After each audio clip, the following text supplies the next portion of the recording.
সম্প্রতি সারা বাংলাদেশকে একটি বিষয় নিয়ে নাড়িয়ে দিয়েছে, তোলপাড় হয়ে গিয়েছে।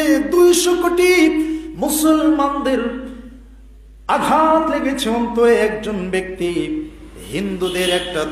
হিন্দুদের মধ্য থেকে একটা দল রয়েছে, যে দলের নাম হচ্ছে ইসকন। সেই দলের নাম কি?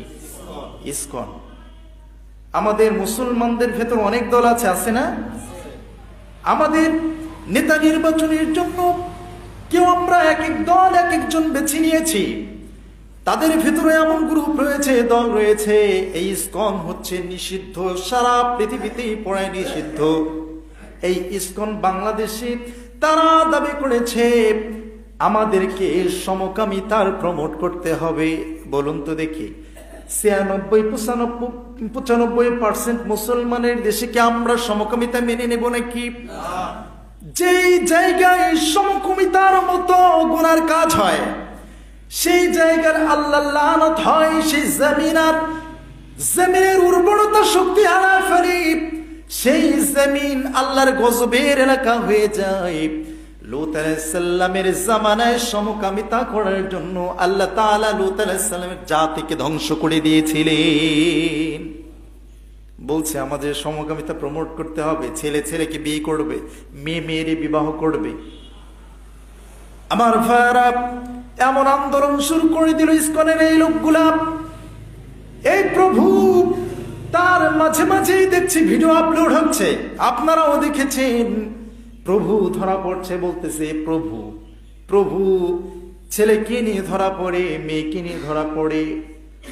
আমাদের বাংলাদেশকে একবারে বাংলাদেশটাকে বিশৃঙ্খলা করার জন্য সে ষড়যন্ত্রমূলক ভাবে ওই ইন্ডিয়ার মোদীর সরকারের একটা সিদ্ধান্ত অনুযায়ী তাদের একটা ছকে মুসলমানদের ভেতর কেমন করে বিভ্রান্ত সৃষ্টি করা যায় তারা ছক এঁকেছে।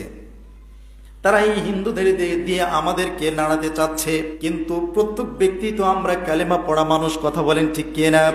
এই ধর্মের ব্যাপারে, কালেমা লা ইলাহা ইল্লাল্লাহর ব্যাপারে আমরা বিন্দু মাত্র ছাড় দিতে রাজি নাই। তোমরা যদি আমাদের ধর্মের উপর আঘাত করো, আমরা কোন দল বাক বিচার করব না।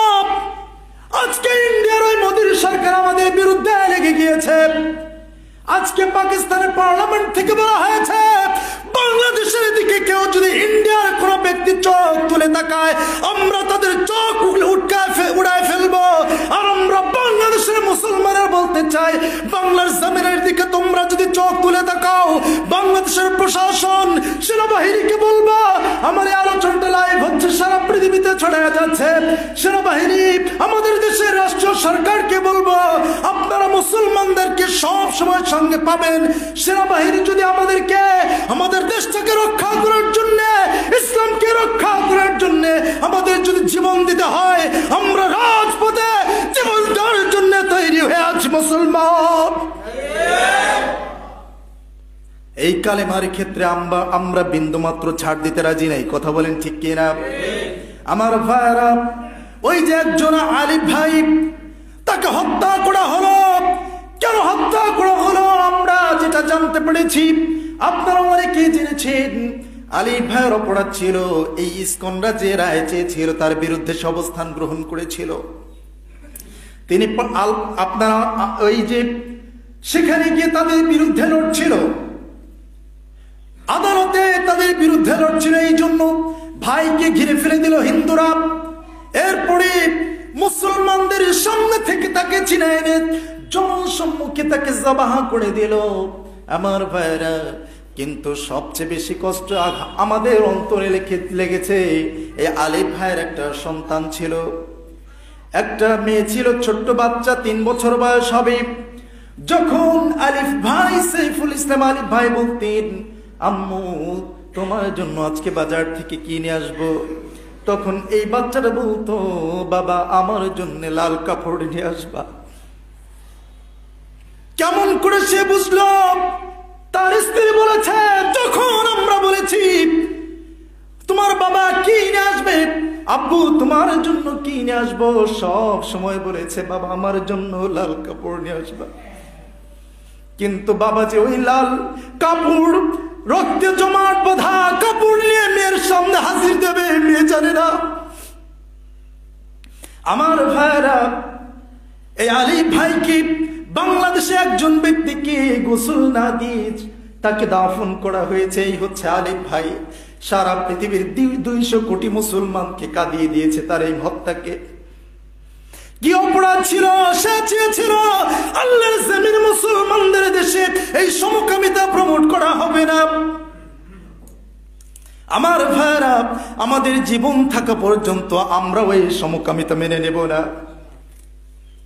আজকে ইসকনরা যে এটা শুরু করেছে তাদের মরণ বিগার উঠছে, কথা বলেন ঠিক কিনা?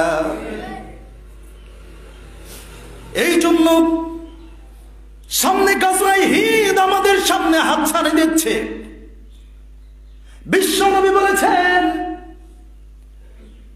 বদরের যুদ্ধের ময়দানে যেমন করে 1000 সৈন্য বাহিনীর সামনে 313 জন সাহাবী জিহাদ করেছিলেন, এই জিহাদের ময়দানে যারা যুদ্ধ করেছিলেন আর যারা শাহাদাত বরণ করেছিলেন, বিশ্বনবী বলেছেন এই যে যুদ্ধের মর্যাদা, যত আমার জিহাদের 73টা জিহাদের বিশ্বনবী নেতৃত্ব দিয়েছেন, বলেছেন যত জিহাদ আমার জীবনে করেছি, এই বদরের মতো জিহাদের মতো মর্যাদা কোন সাহাবীকে আল্লাহ তাআলা যেমন দিয়েছেন, শহীদদের মর্যাদা যেমন দিয়েছেন, আর এমন মর্যাদা অন্য কোন জিহাদে দেওয়া হবে না।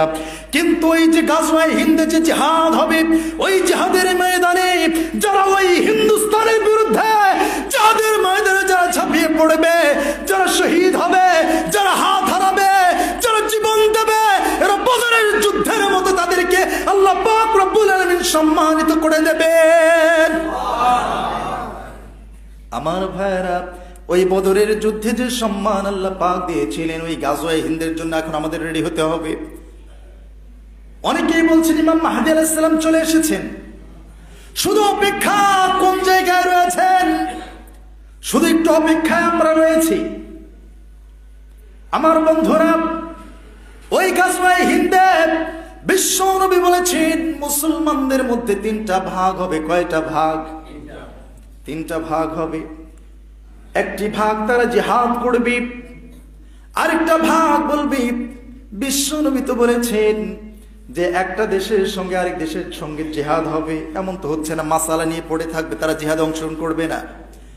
আরেকটা মুসলমানদের মধ্যে মুনাফিক নামক যারা বেঈমান রয়েছে, তারা ওই ইসকনের সঙ্গে আজকে মুসলমানের কয়েকজন অ্যারেস্ট হয়েছে, বলতে খারাপ লাগে, সাবেক সরকারের কয়েকজন ধরা পড়েছে, সবগুলি ইসকনের সঙ্গে যোগ দিয়ে তারা স্লোগান দিয়েছে, তাদের স্লোগান বাপদাদার স্লোগান, ধরা পড়েছে। আমরা ভেবেছিলাম তারা হিন্দু, না না, তারা মুসলমানের সন্তান, এমন মুনাফিক মার্কা মুসলমান তাদের দলে যোগ দেবে। 3টা ভাগ হবে। একটা জিহাদ করবে, জিহাদ করতে করতে জিহাদের ময়দানে মুসলমানরা জয় লাভ করবে, মুসলমানরা জয় হবে।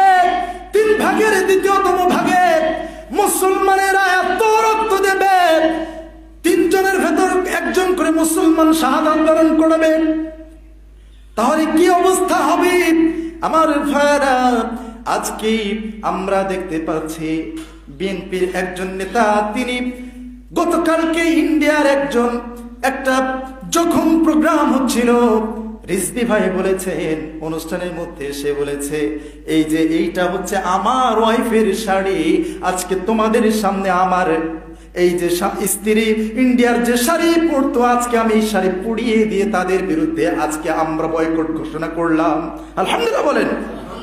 এখন যেভাবে আমাদেরকে ডাক দেওয়া হোক, সেখানে সে ঢালা প্রাচীরের মতো দাঁড়িয়ে যেতে হবে। আমার ভাইয়েরা, কালেমার জন্য আমরা একমত, ঠিক কিনা বলেন? আমার বন্ধুগণ, এই জন্য আমরা কোরআনের কাছে, কোরআনের সঙ্গে কোন আপোষ আমরা করব না। কোরআনের সঙ্গে যারা লাগতে আসবে তাদের বিরুদ্ধে আমাদেরকে দাঁড়াতে হবে। সমকামিতা কোরআন আল্লাহ তাআলা হারাম করেছেন, সেই সমকামিতা তারা চেয়েছে, আমার ভাইকে শহীদ করেছে, এই শাহাদাতের বদলা আমরা নেব। গতকালকে এই ব্যক্তিটাকে অ্যারেস্ট করা হয়েছে, কেশর কয়েকজনকে অ্যারেস্ট করা হয়েছে, কিন্তু সরাসরি যে জবান করেছে তাকে বলা হয়েছে কেন মারলা? এবার বলতেছি আমাকে মদ খাওয়ানো হয়েছিল, একটা বোতল পুরোটা আমি মদ খেয়েছি, খাওয়ার পরে আমার মাথা ঠিক নাই। কথা বলেন, মাথা ঠিক থাকে নাকি? হযরত আলী রাদিয়াল্লাহু তাআলা আনহু যখন তিনি সালাত পড়াচ্ছিলেন এমন সময়, তখন এই যে মদটা কিন্তু হারাম ছিল না, হযরত আলী সালাত পড়াচ্ছেন এমন সময় তিনি মাতলাম করলেন। আল্লাহ পাক বললেন আজকে থেকে তোমাদের মদ খাওয়া হারাম ঘোষণা করলাম। আল্লাহ আয়াত নাযিল করে দিলেন। সাহাবীরা কেমন আমল করতেন দেখেন। বলতে সময় লাগলো না, বিশ্বনবী যখন ফতোয়া দিয়েছেন আজকে থেকে আল্লাহ পাক মদকে হারাম করেছেন, বলতে সময় লাগে নাই। যার মুখের ভেতর, যে সাহাবীর মুখের ভেতর এই মদটা ছিল সঙ্গে সঙ্গে ফেলে দিয়েছে। যার এই পেটের ভিতর চলে গিয়েছে সে বমি করে দিয়েছে। কিয়ামুল সাহাবী তারা ছিল, এক বোতল মদ খাওয়াই দিয়েছে। এবার বলতেছে মদ খাওয়ার পরে আমার মাথায় ঠিক ছিল না, এই জন্য আমি জবাহ করে দিয়েছি। ওই হিন্দুর ইস্কনের বাচ্চারা তারা আমাকে মদ খাইয়েছে। খুব সজাগ থাকতে হবে। ওই ইস্কনের সঙ্গে তারা ওই মুনাফিকগুলা ষড়যন্ত্রে লিপ্ত হয়ে রয়েছে। কারণ ওই ইন্ডিয়ায় একজন তো পালিয়ে গিয়েছে। কথা বলেন ঠিক কিনা? পালিয়ে গিয়ে এতদিন বাংলাদেশটাকে 17 বছর ধরে নির্যাতন চালিয়েছে, আজকে সেখানে গিয়ে আমাদেরকে শান্তিতে থাকতে দিচ্ছে না। মনে রেখো, আমাদেরকে যদি যন্ত্রণার মধ্যে ফেলে দাও,